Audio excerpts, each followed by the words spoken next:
Hey class, welcome back to lesson 3. Today we're going to be talking about sine, cosine, and tangent ratios, or more commonly known as Sohcahtoa. This is going to be an investigation, so in class when we do this together, you'll actually be working on it on your own. But I wanted to post this lesson with us walking through it so that in case either you missed in class or you had some questions and you wanted to go back and just kind of have a refresher, this video is available to you. By the end of this lesson, the things that you should know is you should know how to use sine, cosine, and tangent ratios to determine the unknown side of a triangle. So you should know how to use Sohcahtoa. And you'll know what Sohcahtoa is. So you'll know that sine is opposite over adjacent, or hypotenuse. You'll know cosine is adjacent over hypotenuse, and tangent is opposite over adjacent. So there are 3 primary trigonometric ratios. There are sine, cosine, and tangent. We're going to start with a tiny investigation. On your own, of course you would have already done this, you will be investigating the relationship between angles and side lengths of a right triangle. One thing I really want to point out here, and I think is really, really important, is that you must have a right triangle. And I'm just going to draw this like this. Triangle to do Sohcahtoa. It does not work if you don't have a right triangle. So this only works in a right angle triangle. If I give you a triangle that isn't right angle, you need to figure out a different way to solve for the sides. And we will talk about those later. Or you might need to split it up into right angle triangles like you saw in our first lesson with Pythagorean theorem. Okay? So the names of the sides, which we already went through, are opposite, right? Adjacent, and our hypotenuse.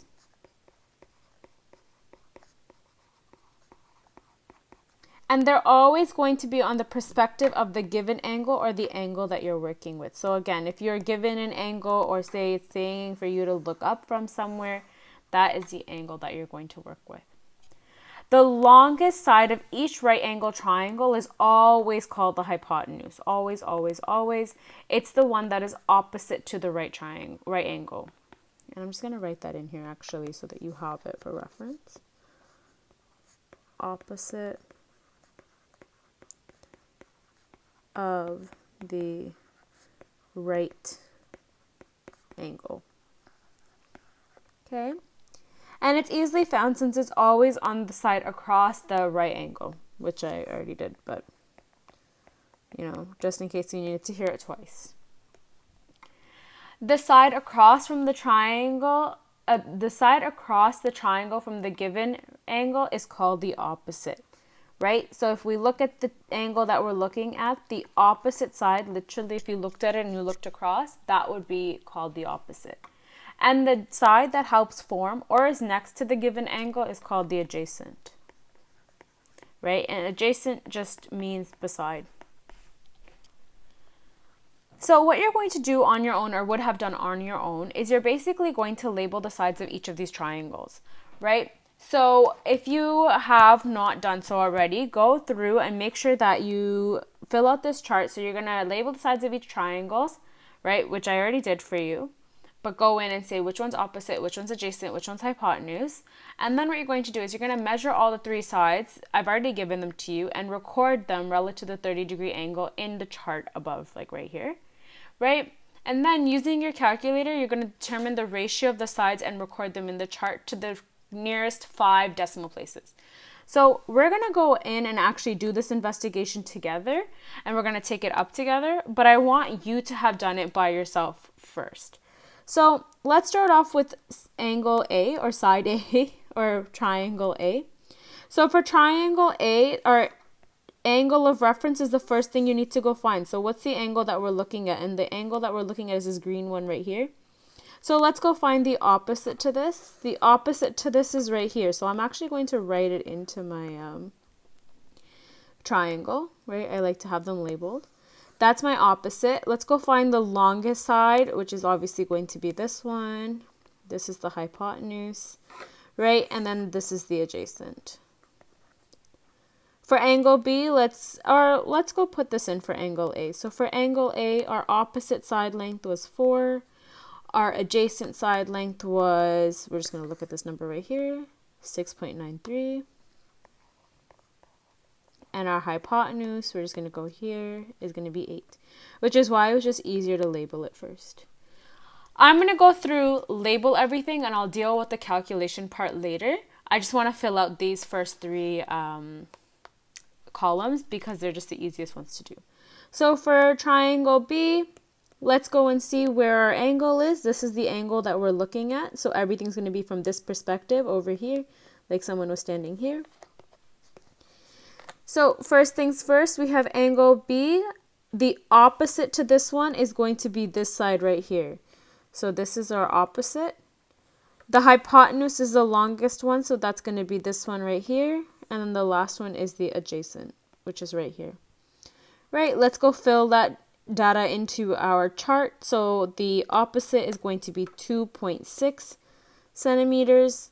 The adjacent is going to be 4.5 centimeters. And again, I'm just reading it off of the chart, the triangle at the bottom. And then the hypotenuse is going to be 5.2 centimeters. Okay, I just got them from here and did that. Then let's go on to our other one. Our angle of reference is this one right here. And I know it's the angle of reference because it's the one that has that circle on it. So the opposite here is going to be this 2 centimeters. The adjacent is going to be this one. Or no, it's not, because it's the longest one. So this is going to be the hypotenuse. And the adjacent is going to be this one. Okay, so I'm just going to go in, write that in. So my op was 2 centimeters. My adjacent was 3.46 centimeters. And then 4 centimeters was my hypotenuse. So I'm just going to change this so that it looks nicer. 3.46. And then last but not least, for D, and I think I'm going to do this in maybe this yellow color. Hopefully it's not too hard to see. That's going to be our angle of reference. Opposite, just going to be 3.8 centimeters. Look at the longest one, it's going to be the 7.6, so that's our hypotenuse. And then obviously whatever's left over is our adjacent, and that's going to be 6.6 centimeters. Okay, and now that we have all of that information in, let's go fill out our ratios. So our first ratio here is going to be opposite over hypotenuse. So what's our opposite side? It's 4. Our hypotenuse is 8. So our opposite over hypotenuse is just going to be 4 over 8. And if I reduce that, it's 1/2 or 0.5. Right, so you can just do 4 divided by 8 and you'll get 0.5. Let's do just the opposite over hypotenuse for all of them. Let's just do that one. Then here our opposite is going to be 2.6. Our hypotenuse is 5.2. And it's going to be 0.5. Our opposite here is 2 divided by 4. Again, 0.5. I'm just plugging these into my calculator literally. Then we have 3.8 divided by 7.6. Right, and if you do that, it's also, if you plug it into your calculator, it's going to give you 0.5. Then, let's go ahead and do adjacent over hypotenuse. Right, so we have 6.93. I'm just looking at my adjacent column, which was this column right here. Right, all those numbers. 6.3 divided by, our hypotenuse is again just that last column divided by 8. And it's going to give us like 0.86625. Let's do this again with the next one. Our adjacent was 4.5 divided by 5.2. Again, if you put it into your calculator, it's going to give you like 0.86538, right? Let's do 3.46 divided by 4 now, and I got 0.865 again. And then the last one was 6.6 divided by 7.6, and I got 0.86842, right? I'm just going to make that a little nicer. 0.86842. So I just like to go and highlight my numbers. This is going to be my first one. And then we're just going to do opposite over adjacent. So now we're going to take the first two columns and do those and compare those ratios. Right? So I have 4 divided by 6.93. And that's going to give me like 0.5772. And I'm just plugging these into my calculator as I go. 2.6 divided by 4.5. Again, that's going to give me 0.57778 now. Then I have 2 divided by 3.46. That's going to give me 0.57803. And then we have 3.8 divided by 6.6. That's going to give me 0.57576. Right? And that's just my last few numbers over there. I'm just going to go highlight them. And I highlight them because I want to compare them. So it says, notice that in each column, the ratios, what do you notice about them? In the first column, it's all 0.5. In the second column, 0.866, 0.865, 0.865, 0.868. They're all, and then the last one is 0.5772, 0.5778, 0.578, right? They all seem to be almost the same, right?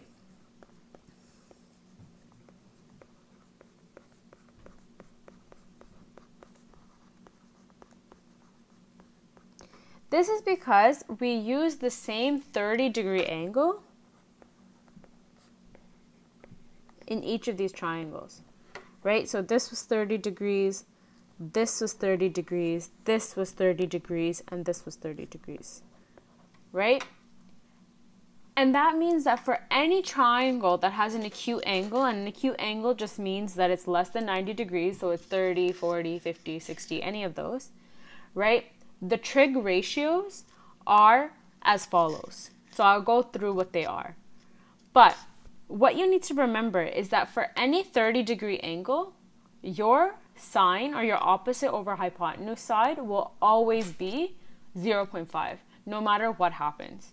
Your adjacent over hypotenuse side will always be 0.866. They're always constant. So for each angle, the ratios stay the same, regardless of what the sides are.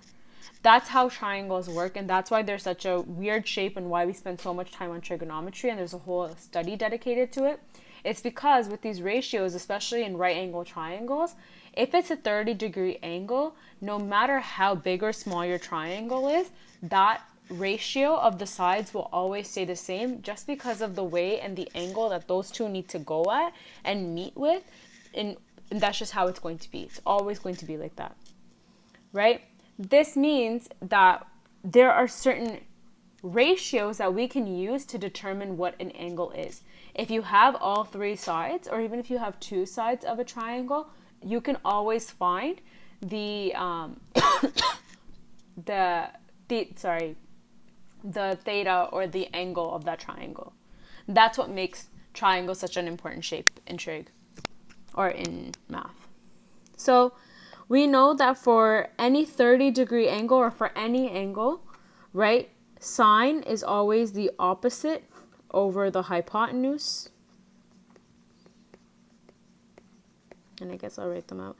But you can write op over opposite. Instead of opposite, you can write op, right? Cosine will always be adjacent over hypotenuse. And tangent will always be opposite over adjacent. So when we kind of give ourselves an acronym to remember this, we use Sohcahtoa, where the S, the C, and the T represent the actual ratio, and these letters in between represent what's over what. So for so, it's sine theta is equal to opposite over hypotenuse.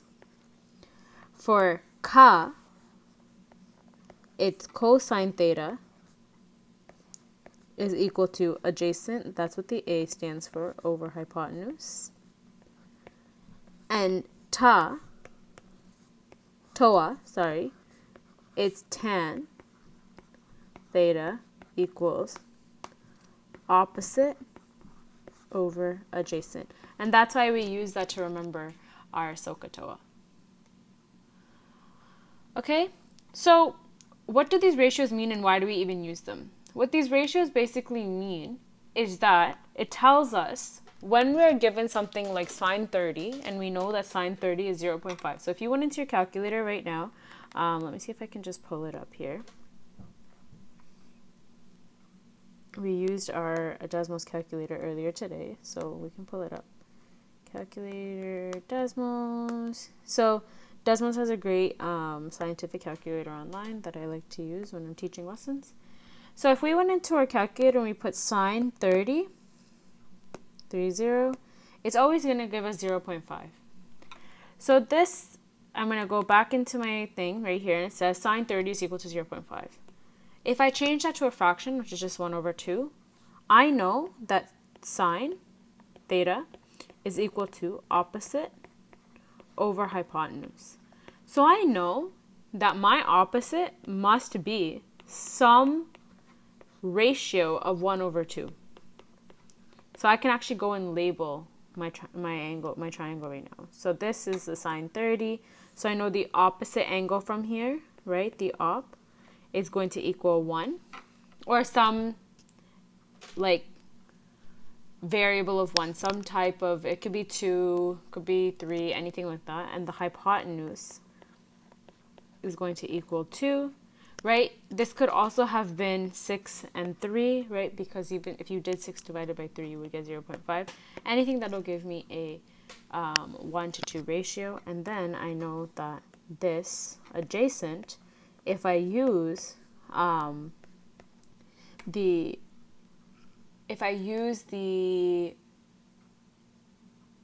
Pythagorean theorem, I can also find out adjacent.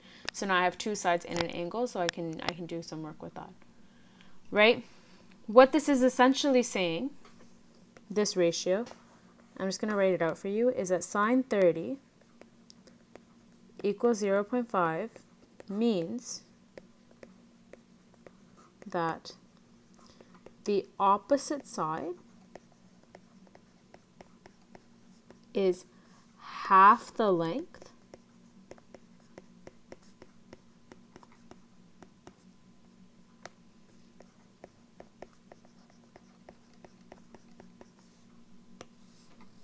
of the hypotenuse. That's why it could have been 3 and 6. It can be 2 and 4, anything like that. When taken from or relative to the 30-degree angle.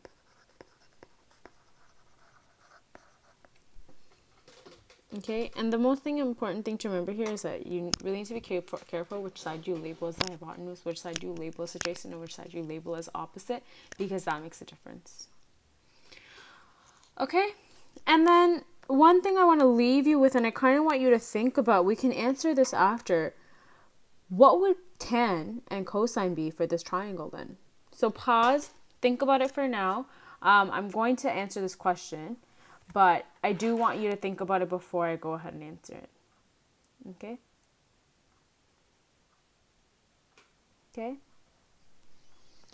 So hopefully you took a minute to think about that. So the thing is before we go and do tan and cosine, we need to know that tan is toa, right? So tan is tan theta equals opposite over adjacent. And then our cosine is ka, which is adjacent over hypotenuse. Right? So the issue now here is that we have these two different ratios, but we need the adjacent side in order to do them. So before we can do anything, we need to use Pythagorean theorem to find out what the adjacent side is, right? So let's go find that. Adjacent, I'm going to say is B, right? I'll say op is A, and our hypotenuse is always C. So let's do A squared. This is from yesterday's lesson, plus B squared equals C squared, right? So let's put it all together. Our opposite side is 1. We don't know what our adjacent side is. That's B squared. And our C squared is 2. So we're left with 1 plus B squared equals 4. I'm going to take the 1 to the other side. So I'm left with B squared equals 4 minus 1. Right? B squared is equal to 3. I want to get rid of the squared.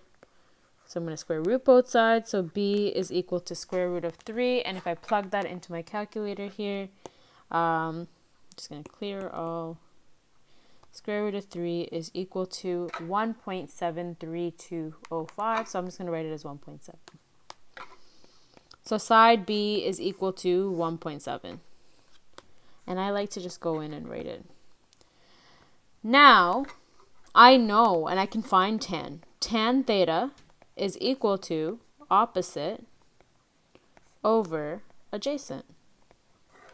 So tan theta is equal to 1 over 1.7, right? So I can find out what that is. I'm going to just go in and do 1.7. 1.7, oops, so 1 divided by 1.7, and that's going to give me 0.588. So tan theta is equal to 0.588. So that's the ratio, right? Which aligns with what we had up here. That was a ratio we got.